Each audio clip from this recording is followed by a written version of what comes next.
Hello, ladies and gentlemen, Azukai here, bringing to you a video for Conqueror's Blade,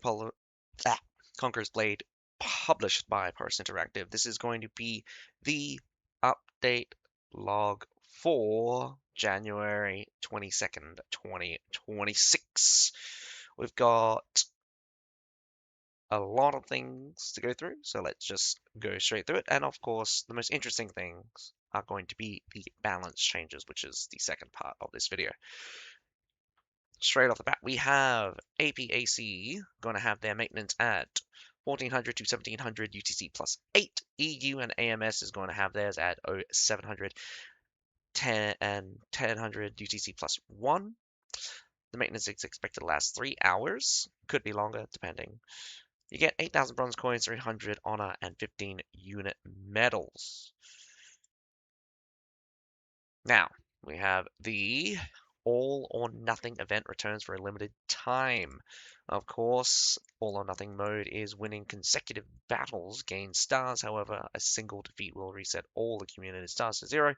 The stars required for different chest tiers are as follows: 1-star iron chest, 2-star silver chest, 3-star gold chest. Opening the gold chest for the first time guarantees a seasonal weapon attire selection box times 1. Alright, the rules are: this all or nothing event uses the leadership return mode. Consumed leadership is not returned if a unit dies. Retiring a unit returns 50% of the remaining soldier's leadership value. All units are available for selection except for Rose's seasoned units, Lion's Crew, Falconetti Gunners, and Empire Chariot.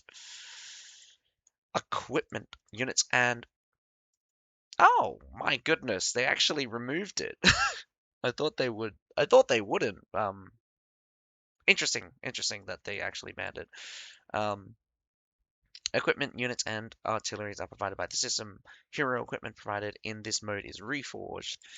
Each warlord has 1,800 leadership. Attackers can deploy 2 rare artillery. Defenders can deploy 1 rare artillery. The maximum unit tier allowed is 5-star. Teams can have up to 3 players. So when it says teams, it actually means squads or groups. The number of cavalry units is limited. Each player can deploy a maximum of 3 cavalry units. I really wish they would just balance cavalry already. The fact that they haven't is really stupid to me. They have to have this limit because like if you didn't, everyone would just defenders particularly would just spam cavalry. Flags on all maps can only be interrupted by heroes. Units can no longer interrupt capturing. Upon each resurrection or when changing units at a supply point, the unit gains a 30% movement speed boost for 8 seconds. I really wish that they would like limit this to infantry and ranged units. I really feel like this is also another problem where if you give cavalry 30% movement speed, it just one of their biggest advantage is being able to redeploy so goddamn quickly. Special restriction. Quest counts are halved at the end of the match. This applies only to quests based on total accumulation, such as earned 2,000 unit kill score in field battle or siege battle. Quests based on match count participate in 5 PvP battles are unaffected. Event duration: January 22nd after maintenance to February 9th before maintenance. Please check the in-game J events interface for Pacific opening times. Champion login rewards. Login daily during the event to claim rewards. Throughout the event, you can claim Proof of Hope times 65, 5 silver keys, and 5 greater scrolls of glory. Of course, it goes from 22nd of January to 9th of February, well, after and before maintenance. Merchant's Trove. Seasonal Attire Special Event Phase 2. The first opening is free. Subsequent openings require the event-exclusive item Sealed Vault Key, with the cost increasing each time, available for purchase in the event interface. Unused Sealed Vault Keys will not be reclaimed after the event and will not expire. They can be used in the next Merchant's Trove event. Opening the Merchant's Trove 10 times guarantee all rewards, including the seasonal hand-picked sealed attire selection chest and seasonal hand-picked emote selection chest. Please visit the in-game O event page for specific rewards and drop rates. Phase 2. So uh, we get the seasonal handpicked sealed attire chest 2, which allows you the following: Bringer of Thunder, Centurion, 100 victories, uh, No Stag Samurai, and the Order Grandmaster attire, all sealed. We have this nice little graphics here, gets to show off. I really do like the No Stag Samurai, and of course, can't go wrong with the Order Grandmaster. Centurion's not bad. Unfortunately, I don't like the white in the end for this one. I don't know what's up with the face for the 100 victories one, but I actually much prefer the other color set. I might be wrong, but it might be the red and black one. Not bad for the Bringer of Thunder, but I do like my blue. I do like blue much better than red. Shop special offer. So, unit training packs are available for a limited time. Resources such as unit medals and scrolls of renewal will help warlords accelerate their unit training. Blah blah blah blah blah. January 22nd to February 9th, after and before maintenance. We have Blazing Battle Weekend, double privilege. Log in during the event and removing doctrines from all units will consume no Lotus Water. Log in during the event and base unit EXP gain from battle is doubled. The event goes from January 31st to February 1st. So is it this weekend? No, it is next weekend. What is this? Why are you telling us about an event? Okay, if that's happening, that means we're probably not gonna get a update. Yeah, well, if they're if this is too much of a heads up, but I mean, like, maybe people will plan around this, but um yeah, it's 2 weeks from now, so well, it's the weekend after this weekend, so everyone's always waiting for the doctrine removal thing. It's just one of those things where it's just like a headache, where doctrines are such a limited resource, and like Lotus Water is just a terrible system because of how limited it is. Like, if Lotus Water was a little bit like, if you only had to spend like one Lotus Water to reset a doctrine, it wouldn't be so bad. But since it's 5 for Epic, and I mean, like, it's even worse for like for the NetEase server, which is 25 for their legendaries, and they probably have like way more legendaries than I probably know about. And of course, legendaries have like a way lower drop rate as well. Anyway, let's ignore that. Um, System adjustment. We have the Merchant Trove upgrade. The Merchant Trove reward have been completely upgraded after a victory. There is a chance to trigger the Merchant Trove's infect, which includes 3 different types of chests. The rules are as follows. Free chests can be opened without any cost. Grants 1 to 3 rewards with a chance to obtain rare items such as treatises and pure wisdom. Merchant Chest requires active premium account to open, grants 2 to 3 rewards with a chance to obtain rare items such as the Epic Hero Schematic Selection Box Bound, treatises, and Epic Artillery Components. Vault Key Chest requires Vault Key to open, grants 3 rewards with a chance to obtain rare items such as Epic Hero Schematic Selection Box Unbound, rare refined weapon schematics unbound, rare refined equipment schematic unbound, epic wisdom, traces, and legendary artillery components. Interesting. I don't know what they mean by merchant's trove though.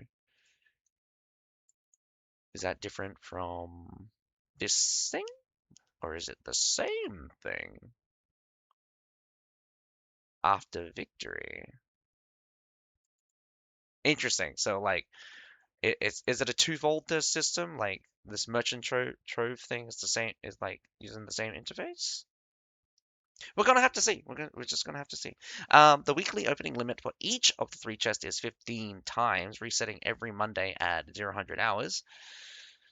Okay, new unit guide function. Mm.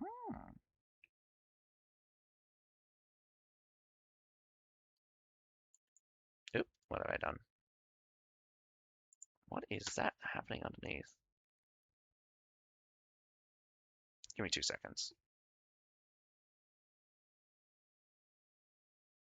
I don't know what's happening at the bottom here. Please just ignore that.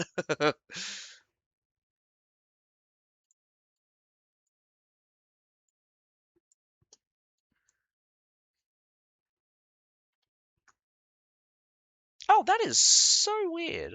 I don't know why that happens. I hope it's not too irritating. I just noticed it, so like it's just going to be a really irritating thing because like I'm looking at it and it is pretty bad.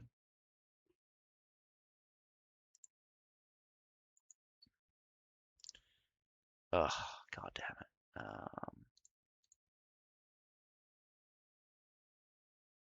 You know what? I'll leave it like this. It looks a little funky like that. But full screen makes the bottom section looks weird for me, so I don't want that to be distracting me. So it's because I'm like in the U-Banked interface, a guide function has been added for certain units. You can view video guides submitted by community players. We also welcome warlords to actively contribute. Whoa, that is crazy. But you won't ever see any guides from me because I don't make guides for units. New spectator system. A spectator function has been added. Warlords can access the spectator interface via the escape menu in the spectator interface. You can watch the battles of high-ranking players and friends, including real-time battles and replays. Stop siege function optimized. Modified the conditions required to initiate stop siege. Earliest initiation time moved from 10 minutes to 9 minutes. Attackers' remaining troops requirements changed from less than or equal to 200 to less than or equal to 300. Difference in remaining troops between attackers and defenders changed from greater than or equal to 300 to greater than or equal to 200. Optimize the display text for seasonal unit challenges to make descriptions more precise. Interesting what they why'd they put that into stop siege function option. Again, I do think this troop requirement should be changed to leadership, but that's just me. That's just me. Um, I think the number of troops is not indicative of the strength of each of the remaining troops. It's just the number of troops, which in the most extreme scenario, we've got like Siphonarioids, which are like 7 models. Just imagine. I mean, like, no one's going to run 15 Siphonarioids, but just imagine if there was 15 Siphonarioids. And, like, within. That's not even a lot. That's like 105.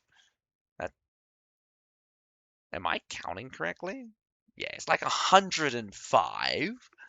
105 models, and that's like so much leadership. And of course, like trying to deal with 105 Siphonarioids, not gonna be easy unless you got like one range unit. It's just like pow pow pow pow.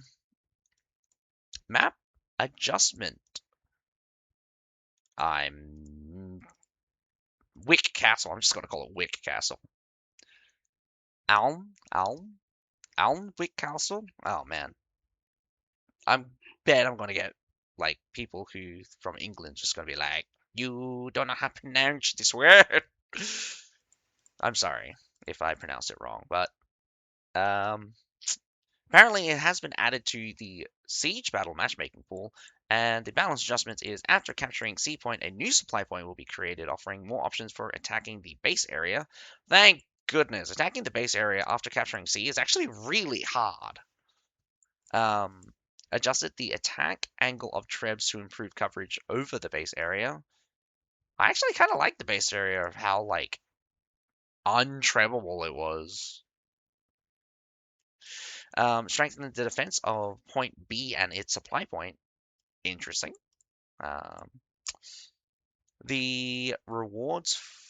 I don't know why the supply point was strength. Why would they strengthen defense at the supply point? B, I understand why they would strengthen it because like no one attacks B and it's just a free give anyway. The rewards for Silver Warrant and Gold Warrant will be upgraded and optimized in the maintenance update on February 9th. Sales of Silver Warrant and Gold Warrant will be paused after the maintenance on 22nd. Warlords who have activated them may continue to claim rewards without interruption. Hmm, interesting. Other system optimization. Optimize the battlefield icon display for the bastards or the weapon icon shown in battle net will now vary slightly based on characters' base defense stats. Whoa! I mean, that's kind of cool, but at the same time, it will be interesting how players react to this information or whether or not it's clearly visible. That's going to be very interesting. Optimize the War Scholars UI, adjusted the reward preview module. You can now see all potential drops in the Doctrine pool under View All Rewards. Optimize the display text for seasonal unit challenges to make descriptions more precise. Oh, okay, so they've written it twice. I don't know why they wrote it um, up there, the stop siege thing, and then wrote it here, which makes way more sense. Optimize the mail interface display. It is now full screen interface capable of displaying more text information. Excellent. Optimize the description of special states for knight and squire training units to ensure information accuracy. Optimize some operations in the beginner's guide. Optimize the information displayed in the U unitary system, hiding the error description at the bottom of the interface. Why? I guess they feel like the error description is irrelevant now? I don't know. If there is additional tax consumption when crafting in a fief, the materials consumed display will change to a special state, and relevant rules can be viewed. Added functions entries to display material acquisition path in some interfaces. Bug fixes fixes collision issue near supply point C on the wall fort map where warlords could get stuck. I mean, that area on Wolford is like just a bunch of fences and like weird artillery set pieces. So like they really need to just need to like hard wall off areas where you shouldn't be able to get, especially the mini walls. Like there are some sections of that wall where heroes can climb up it, like the scaffolding or something. So if you get stuck, that's your own fault. I mean, I think I got stuck next to the wall. So you got the big palisade wall, big thick palisade wall at the back of Sea Point, and then you got the thinner like fences, and I got stuck between that wall, um, that wall, the fence, and the a target set piece, um, at one point. So yeah, that's like my own fault, but like at the same time, like some of the set pieces like should just have no collision or should be removed just for like ease of collision if they're like really concerned about that. Fix an incorrect opening timing for the respawn point near point A on Alwick Castle map. Interesting.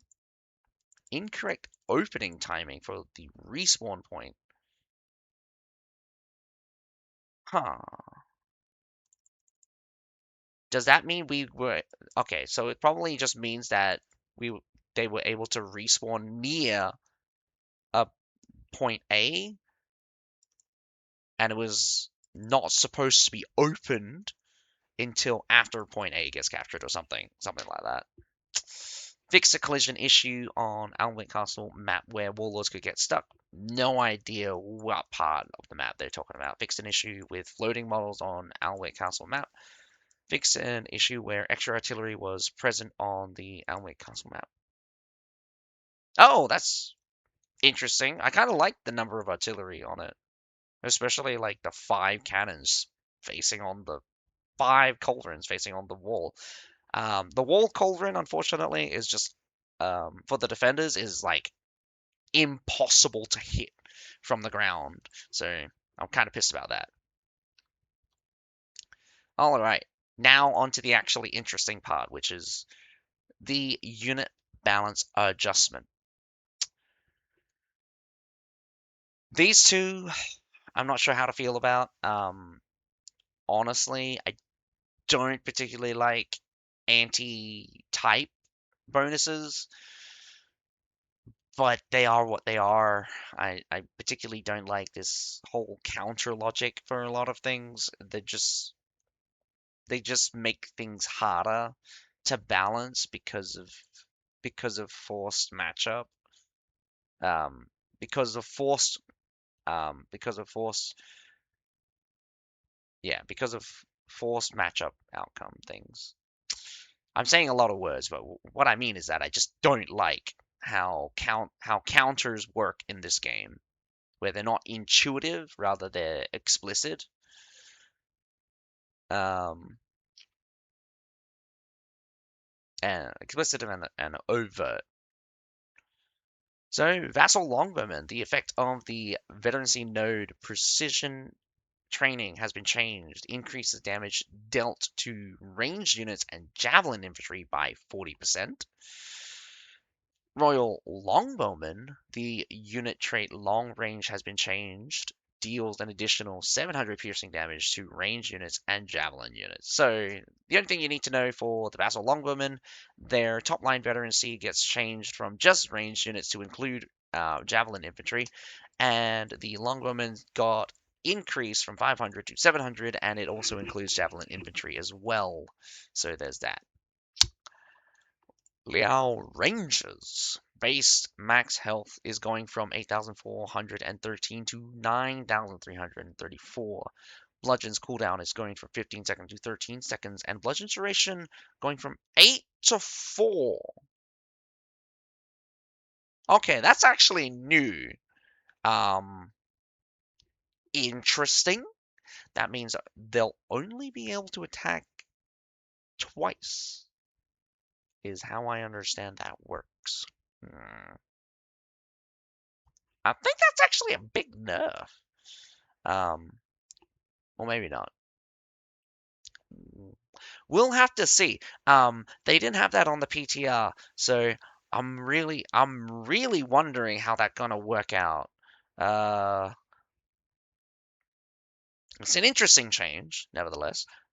Just one of those things where it's very hard. It's very hard to understand what will change, like how the unit will change with a duration decrease in this case. The skill devastation is the skill devastation is now unlocked at level 1. Devastation base cooldown is going from 43 seconds to 30 seconds. The original veterancy node effect has been changed to melee attacks deal 12% increased damage to infantry. Target count for bludgeoned and devastation goes from 6 to 7. Don't you guys dare. Fixed an issue where the veterancy point intended to increase bludgeon damage was actually increasing armor penetration. Interesting that that bug has been probably present for a since they were introduced from Snowstorm and has never been fixed, which is very interesting. The damage increase effect now also applies to devastation. Oh boy, Retiari's base health goes from 10,560 to 12,232. Maximum javelin damage fall off over distance goes from 30% to 10%. Maximum javelin target penetration count goes from 2 to 5. Maximum damage decay per target goes from 30 to 80%. Now, I think they accidentally wrote this wrong because this is different from the PTR, and how I understand it as well is kind of different. Is kind of a bit different as well. So it decays by 30, but it was capped at a decay of 30. So that means they dealt 70% of their damage on the second target or third targets because they can hit up to 3 targets sometimes. So there's that. There are 2 ways to think of this. The original PTR white paper description, where it was the max damage decay of 80,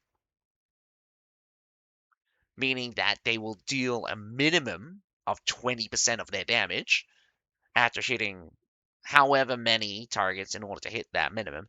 But considering that it was a 30% decay for each target, it would only take 3 additional targets, meaning that on the 4th target, they would deal minimum, or or you can think about this as the decay being changed to 80%. And if there is no limit, there's that as well. Like if there's no limit to the max damage decay, that means they're going to hit 5% after the second target. That means the third target, they'll do 5% of their damage, which is not a lot since they deal like 4,000 net. Um, yeah, I think they deal like 4,000 damage with their throws. They have really high. I say really high, but it's not actually that high. They should have relatively high base damage, but really low penetration, like armor penetration. So like against armored targets, they kind of suck. So there's that. Anyway, so yeah, that's gonna be. I'm pretty sure they've written it wrong here, so it can be taken in the 2 different ways I explained. The block breaking effect no longer decays with the number of penetrated targets. Again, this is the first time I've ever heard of that kind of system ever, and I didn't even realize that was a thing. Um, but now they've removed the decay, which is kind of odd that they would remove it. Marked targets marked by Retiari's Mark of Death now deals significantly less damage to the Retiaris. Damage reduction goes from 10% to 50%. I did theorize it was 10%, or I knew it was 10%. It was probably written in the description somewhere, or in one of the really, really, really, really old update logs. But it going to 50%. That's insane. That's insane. Honestly, um, I do. I'm excited for this change, but at the same time, it's just like I know that's a crazy amount of damage reduction for Retiari. 50%. Like Retiaris are not squishy in a sense. Um, they classically can go toe to toe against Iron Reapers already, which is the most surprising thing. You probably would never have guessed it that like Retiaris can go toe to toe with Iron Reapers only because they're stupid, only because they're marked for death, causes maximum bleed damage, and of course like they just have a ton of inbuilt damage reduction. Like I think it's 10% on their Triton charge and 15% on their spearfishing, and that can go all the way up to 45%. And you also got the 10% damage reduction for marked for death as well. So absolutely bonkers amount. So very interesting. It's going to be pushed to 50%. So uh, I don't think a lot of units are going to be able to 1v1 Retiaris now, which is hilarious. Um, which is actually kind of cool because like I really like that setup. During spearfishing, if there are no enemies within melee range, but enemies are present within 12 meters, the Retiari will automatically throw a javelin at the enemy and apply marked death. Um, Base damage multiplier for all melee skills goes from 0.7 to 1. I already knew that they dealt less than the damage multiplier. Um, I mean, it's kind of was obvious considering that like their stat line was so high, and yet they dealt so little damage even against like peasants. Leadership is going from 300 to 270. This is like still a pretty crazy increase because like theoretically that's like an almost 50% increase in damage. They're going to deal like 1800 damage now. I forget what their stats are, but like I feel like they dealt like 1200 damage with their skills. Now they're going to deal. Now they should deal probably not 1800. It's probably going to be closer to 16. Yeah, probably closer to 1600. Um, Hashashin's Eviscerate cooldown is going from 2.2 seconds to 1.2 seconds. When activated, Eviscerate now prioritize locking on to infantry using bow, crossbow, musket, or cannons within 20 meters. If the target is far, they will slide to close the gap. If the target is near, they will attack first and then slide away to disengage. Interesting that they lock on to only these ones. I thought they would just lock on to the classification of range and infantry. Um, at the same time, it's just like there's also cavalry, range cavalry, which also could cross over. I don't know why they excluded that. But I'll be also honest, I really hate the prioritizing part. This is just absolute trash because it makes the make using the unit harder because it's harder to control them. It does say within 20 meters, but like 20 meters is not that wide at the same time. Who knows how this will work out on the battlefield? If it does just cause the exact same issue I have with the changes to Shadow Walk, I don't know what to feel. But I do really, really like the second part, where if the target is far, they will slide to close the gap, and if the target is near, they will attack first and then slide away to disengage. So that's really cool. I think that's really cool. Preferably, I wish that they would prioritize sliding all the time because because it's the sliding part that has the damage immunity. So yeah, damage immunity duration during all special actions: jumping, sliding, moving through enemy formations, 1 second to 1.5 seconds. So down from 2 seconds. Leadership is going from 295 to 270. Interesting how cheap our tier 5s have gotten.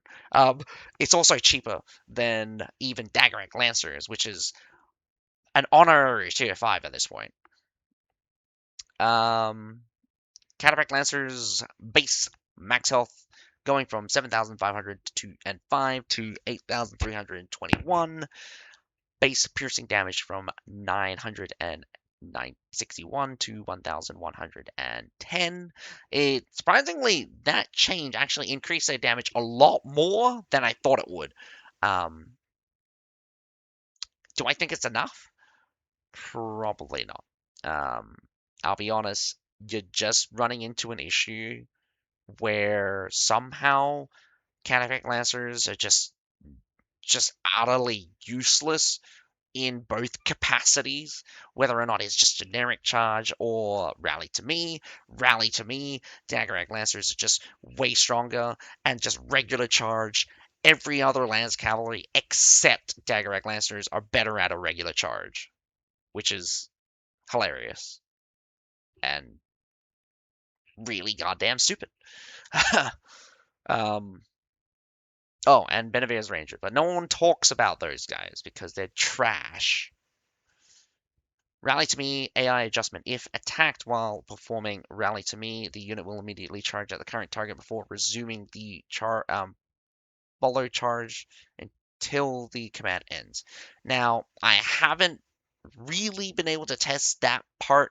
I have no idea what exactly happens.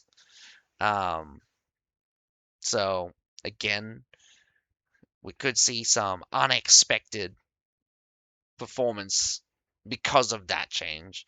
I just wasn't able to really test that part. Oh yeah, talking about changes. You've noticed also that the Retiari's block break changes hasn't come in, so they're still going to do 500 block break per thing, and that's still a lot. Hitting 5 targets, they're doing like 2,500. That's enough to break 2 shields. And also we got like veterancy note and doctrines to kind of like beef that up even more. So you're going to shatter a shield with a single throw. Now you can throw twice, possibly. So there's that. Babby's crossbowman. Damage decay when bolts penetrate the targets, going from 60 to 25 per target. Thank goodness that they finally decided to fix this. But I am so sad that they refused to address the issue when I brought it up many, many, many, many times. Like it was the first thing I tested when the Impale Doctrine came out, and I mean, like I noticed it straight away that they changed the damage attenuation. It was supposed to be 40, went up to 60, and I'm livid. Anyway, maximum damage fall off over distance going from 45 to 35%. Now, this is really hilarious because I didn't realize it was set so high. I didn't, I thought it was a double scaler, but like, I didn't realize you lost almost 50% of your damage after such and such distance. The It being set to 35% actually matches with muskets who lose 35% over distance. I think at 54 meters, I think we have a change that demonstrate that specifies that at 45 at 54 meters, musket units loses 35% of their damage, or only deal 65% of their damage. So there's that. Base rate of fire increased by 20%. Um, the overall DPS out of Pappy's Crossbowman is still too low to match um, to match Royal Royal Longbowman or Harangs with the flower petals. Even generically, Harangs actually deal slightly more damage than Pappy's Crossbowman when fully stacked, meaning that they get both. That means they're double stacked. Their passive. Um, Honestly, with the Pappy's Crossbowman, you could probably increase their damage by like another 22, more like 21%, and they would probably then match They would probably then match at least the Royal English Longbowmen at close range. Um, they lose way too much. They lose way too much damage to even compete up to 60. I mean, up to the 90 mark. But still, that is that. And they didn't get a buff, so surprising. Not surprising at the same time. I mean, no one likes ranged units being really strong, and right now, every single ranged unit is just dealing so much damage. Everything's just going to get shredded anyway. And of course, don't use baton bolt. It's completely useless, utterly useless. You don't care about the 200 armor down, and you don't care about the damage. There's no bonus block break on it. Um, and just a point, like you lose the penetration target, so you lose um, you lose almost like 3/5 of your damage if you activate baton bolt for what? A chance of knockback? Oh god.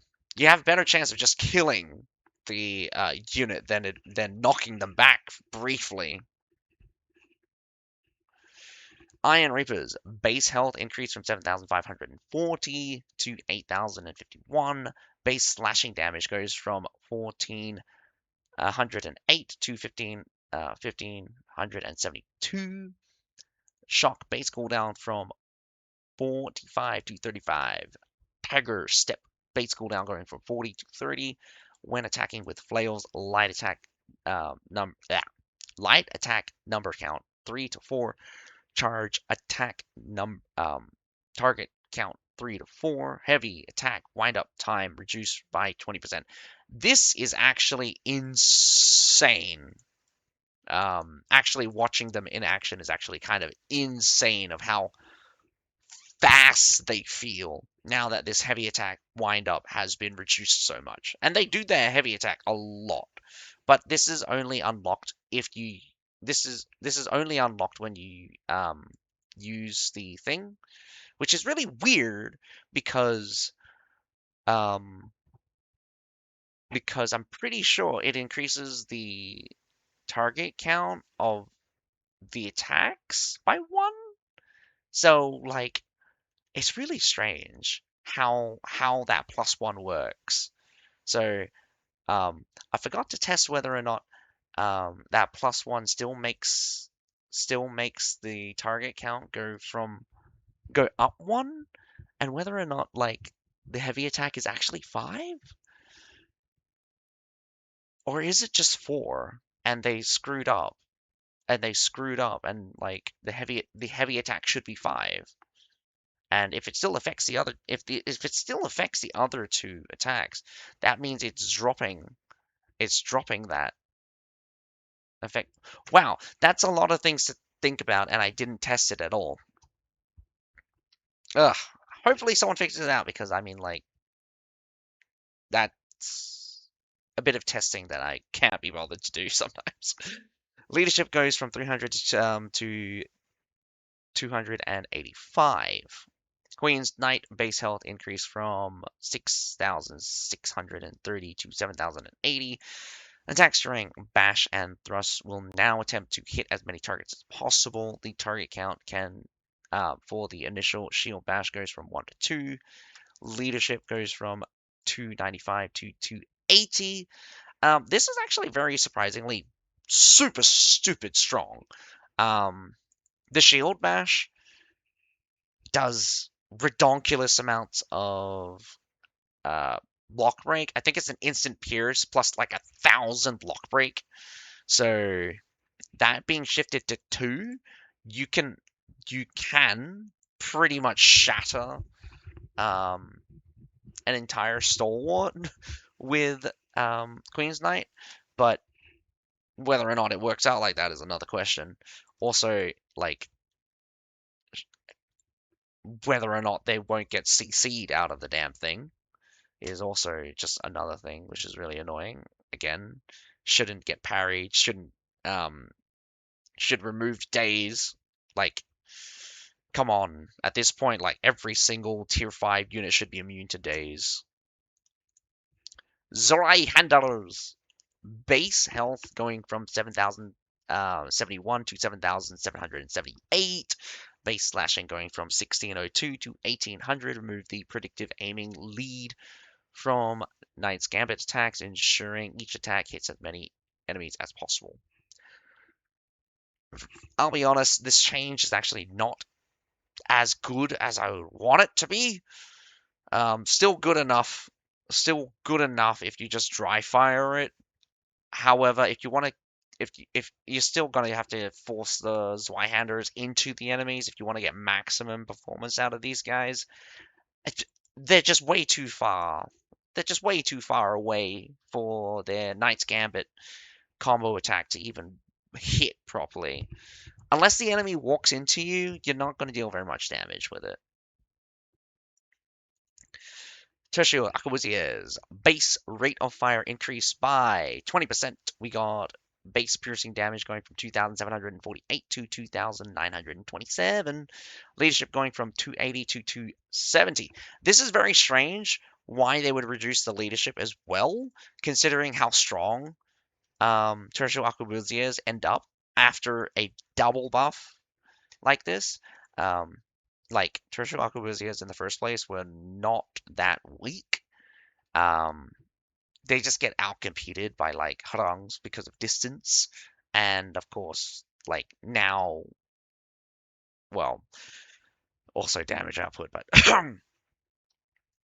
we realistically like for the ranges that were dealing that you would use terrestrial arquebusiers, they would pretty much deal as much damage as a 2 times buff harangs without flower petals. About. Um, so yeah. So still surprised that they went ahead with the leadership changes. So I thought they wouldn't, considering how strong they end up being. So I wouldn't be surprised if you see a whole bunch of tertials out on the field, just because the double block break is scary. The double block break build is scary, and with the amount of damage these guys output, um, I would be afraid. I would honestly be afraid. Siphonario is blunt, base blunt damage going from 500 to 600. Virtually meaningless overall. It's just like the amount of health increase in general. Like this was bound to happen eventually. But this does mean that Iron Reapers get shafted because their health increase is tiny. Like, Iron Reapers need way more health compared to compared to the number of models. But at the same time, if you make Iron Reapers any tankier through just generic stats because of very heavy armor, they're just stupid. They're just stupidly difficult to deal with. um, Base movement speed going from 5.7 to 6.1. Maximum sprint speed going from 6.7 to 7.2. Leadership going from 300 to 70. So like all of these tier 5s going down to 270. I don't know why they like the 270 mark, but yeah, there's that. Siphonaros as well going down to 270 is kind of crazy. Medal Battalion going from base health from 7,111 going to 7,496. Leadership going from 310 to 290. I don't remember that change for some reason. Medal Battalion going to 290. Varangian Guard, base health going from 11,550 to 12,627. Still wish that they would go further with Varangian Guards. They still need help to get in. But I can also understand why they're kind of hesitant to kind of like buff these guys in the direction that I would, considering that like you would just buff the axe out the shit to like sky high, because you would just make them instantly win when they pull out their axes. Otherwise, you would need to find a way to get their shields to heal. Um, and that seems like a really dumb thing to do if you make their shield mode have a heal. Um, Winged Desire is going base max health going from 7,143 to 7,890. Um, a 5% 5 leadership change. I don't remember Winged Hussards getting a leadership change either. Going from 305 to 300. Zwanji Heavy Cavalry base max health going from 8,150 to 9,645. Base piercing damage going from 1,405 to 1,545. Leadership going down from 315 to 295. Very interesting that that Zwanji Heavy Cavalry are going to be cheaper than Winged Sars. I understand that in principle because of the CCI rune, but at the same time, Zwanji Heavy Cavalries are definitely superior to Winged Sars in my eyes. Just from the pure point that Zwanji Heavy Cavalry is way more flexible and generally just way stronger in my eyes. Maybe I'm underestimating Winged Sars, or I don't rate Winged Sars high enough to consider them being stronger than Zwanji Heavy Cavalry, but that's just me at this point. Um, Maybe I just don't see enough of either of them on the field. Keshigs, for one, definitely need a bit of a rework. Definitely need a bit of a rework for their generic charge and stuff. Also, get rid of that stupid debuff on their Saber combo. I still don't understand why that still exists. Keshik's base slashing damage going from 1516 to 1698. Chevalier's base max health going from 7,044 to 9,019. Leadership going from 320 to 310. Come on, just lower it. Just lower it. Go to 220, 270. Just go to 270. I'll be honest, 270, and people still wouldn't bring the damn shits. Yanyadao Cavalry going from max health, base max health going from 8,207 to 8,825. Leadership going from 315 to 305. Imperial Pike Guard base piercing damage going from 1360 to 1470.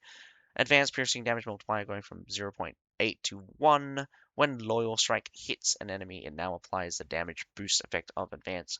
Following a Loyal Strike attack, the unit gains the defensive buff of Advance for 5 seconds.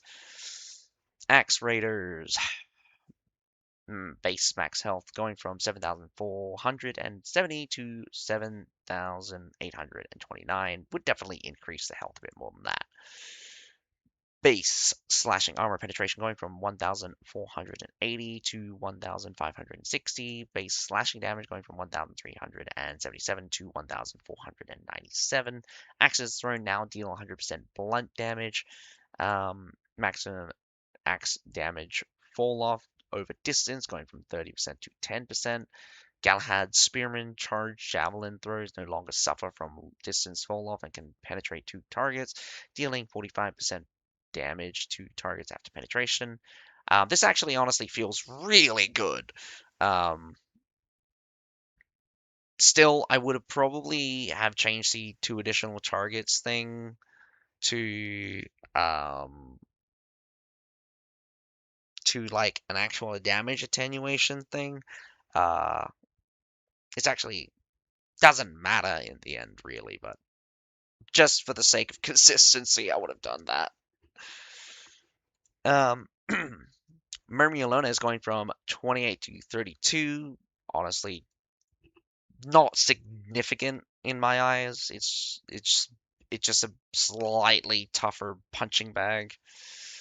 Base lashing armor penetration going from 1,192 going to 1,352. Base slashing damage going from 1015 to 1178.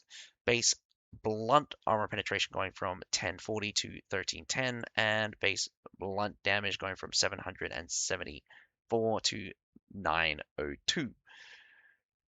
The damage increase was not as significant as I thought it would be, as I thought it was going to be.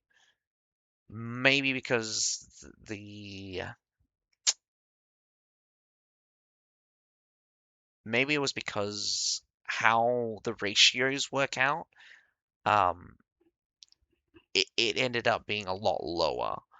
It's still only around about 300 extra damage. So they went from they went from dealing like um 2.7 to 3. Like it's just over 3. Like you're barely gonna see, not barely, but like it's just high enough where the majority of the damage numbers are going to be over 3,000 damage at base. You could probably push that even further to like 3.3 with like a bunch of damage doctrines, but still. I thought the resulting damage was going to be a little bit higher than that. Onimusha's Onslaught base cooldown going from 14 seconds to 11 seconds. Leadership going from 220 to 205.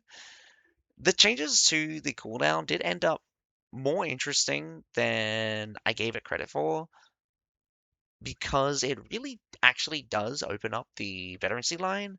The mixed line is now completely, well, it's not completely dead. There is a reason to run it, but I'll be honest, you would have to be a micro madman in order to make use of zero cooldown onslaught. And what I mean by that is because onslaught is an attack reset, you can micro the unit in such a way where you would onslaught cancel into onslaught, but it's a little bit funky. It's a little bit funky because of the amount of micro you would need to do in order to.